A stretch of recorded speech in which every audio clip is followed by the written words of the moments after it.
Hi, అందరు ఎలా ఉన్నారు? చాలా రోజుల నుంచి అనుకుంటున్నాను మార్నింగ్ రొటీన్ స్టార్ట్ చేయాలని.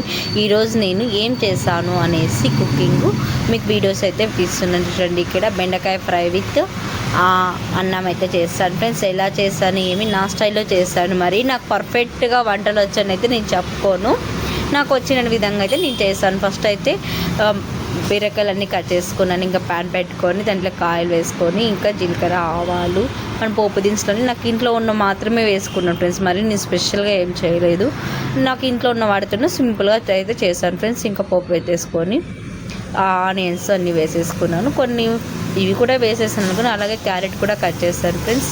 క్యారెట్ వేద్దాం అనుకున్నాను, మరి వద్దులే టేస్ట్ వేరేలా అయిపోతుంది అనేసి టమోటా కట్ చేసుకున్నాను ఫ్రెండ్స్. వీటిలోకి తొందరగా వేగాలి అంటే కొంచెం కానీ సాల్ట్ వేసామంటే తొందరగా మనకి మగ్గిపోతాయి ఫ్రెండ్స్. ఇక్కడ చూడండి, నేను టమోటా కోస్తున్నాను. ఇంక పక్కన చేతిలో ఏది ఉంటే వాటితోనే నేను కలబెట్టేస్తాను ఫ్రెండ్స్. ఇంకా ఇలా చేసేస్తాను ఫ్రెండ్స్. మళ్ళీ ఇంకా బీరకాయలన్నీ కట్ చేసుకున్నాక కదా చాలా ఫ్రెష్గా ఉన్నాయి చూడండి. వీటిలోకి మనము కొబ్బరి పొడి కానీ వేస్తామంటే చాలా అంటే చాలా బాగుంటుంది ఫ్రెండ్స్. కొబ్బరి పొడి, పుట్నాలు, అలాగే కొన్ని గ్రౌండ్ నట్స్ కూడా వేయాలి. ఇంకా అందులో అన్నం అయితే పెట్టేస్తాను ఫ్రెండ్స్. ఇక్కడ అన్నం తొందరగా ఫాస్ట్గా అయిపోతుంది అనేసి ఇంకా నేను అది మగ్గుతూ ఉంటాయి కదా, అంత లోపల నేను పొడి అయితే కొట్టేసుకుంటాను. ఒకసారి ఇట్లా కలిపెట్టేసి తర్వాత అది లోపల మనము బీరకాయలు ఉంటాయి కదా అవన్నీ వేసేసుకోవాలి.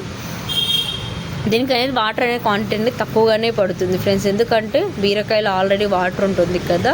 సో మనము వాటిలో ఉన్న వాటర్ అన్నీ బయటకు వచ్చేలా ఉంటుంది కాబట్టి మనము స్లోగా అలా పెడుతూ కళ్ళ తిప్పుతూ ఉంటే కొంచెం బాగా అవుతూ ఉంటుంది ఫ్రెండ్స్. వాటర్ అయితే తక్కువగా వేసుకోవాలి. ఇప్పుడైతే కొంచెం బరకగా పట్టేసుకున్నాను. మళ్ళీ శనగిత్తనాలు అయితే వేసేసుకున్నాను. కొన్ని ఇవి వచ్చేసి తెల్లవాయలు ఉంటాయి కదా, తెల్లవాయలు అయితే వేసేసుకున్నాను. ఇంకా అది కొట్టేస్తాను మిక్సీలో. లోపల కొంచెం మగ్గినాయి. ఇప్పుడు పసుపు అయితే వేస్తాను. దీంట్లోకి నేను గరం మసాలా కూడా వేసుకోలేదు ఫ్రెండ్స్, నేను తక్కువ ఇంగ్రీడియంట్సే వేస్తాను. కొన్ని వాటర్ కూడా వేస్తాను, కానీ ఎక్కువ టేస్ట్ అవడానికి ట్రై చేస్తాను. చూడండి, కొద్దిగానే వాటర్ వేసుకుంటాను దానికి సరిపడా. చూడండి, దగ్గర పడేకైతే వచ్చింది. ఈ లోపల మనం కొబ్బరి పొడి కొట్టుకున్నాం కదా, కొబ్బరి పొడి, పుట్నాలు అన్నీను అంతా వేసేసుకోవచ్చు. చాలా అంటే చాలా సింపుల్ ఫ్రెండ్స్. ఒకరే ఉన్న వాళ్ళు కూడా చేసుకోవచ్చు సింపుల్గా. ఇప్పుడు పుట్నాల పొడి వేసుకున్నాం అనుకో ఎంత బాగుంటుందంటే అంత టేస్టీగా ఉంటుంది. ఇది చపాతీలో కానీ అన్నంలో కానీ ఏ దాంట్లోకైనా కూడా చాలా సైడ్ డిష్గా కూడా ఉపయోగపడుతుంది ఫ్రెండ్స్. మనం పప్పు చేసినప్పుడు ఈ రెండు కానీ వేసినామంటే ఇంకా చాలా టేస్టీగా ఉంటుంది ఫ్రెండ్స్. చాలా అంటే చాలా బాగుంటుంది, తప్పకుండా ట్రై చేయండి. ఇదే నా స్టైల్లో టమోటా విత్ బీరకాయ ఫ్రై అయితే చేశాను ఫ్రెండ్స్. చాలా అంటే చాలా టేస్టీగా వచ్చింది.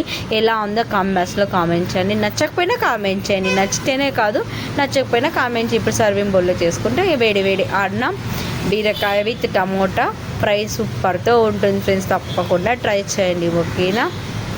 ఇప్పటి నుంచి నా మార్నింగ్ లైఫ్ గురించి వీడియోస్ అయితే వస్తూ ఉంటాయి. తప్పకుండా నన్ను అందరూ సపోర్ట్ చేస్తారనుకున్నారు. చూడండి ఎంత టేస్టీగా ఉందో, చాలా అంటే చాలా బాగుంటుంది, ఓకేనా?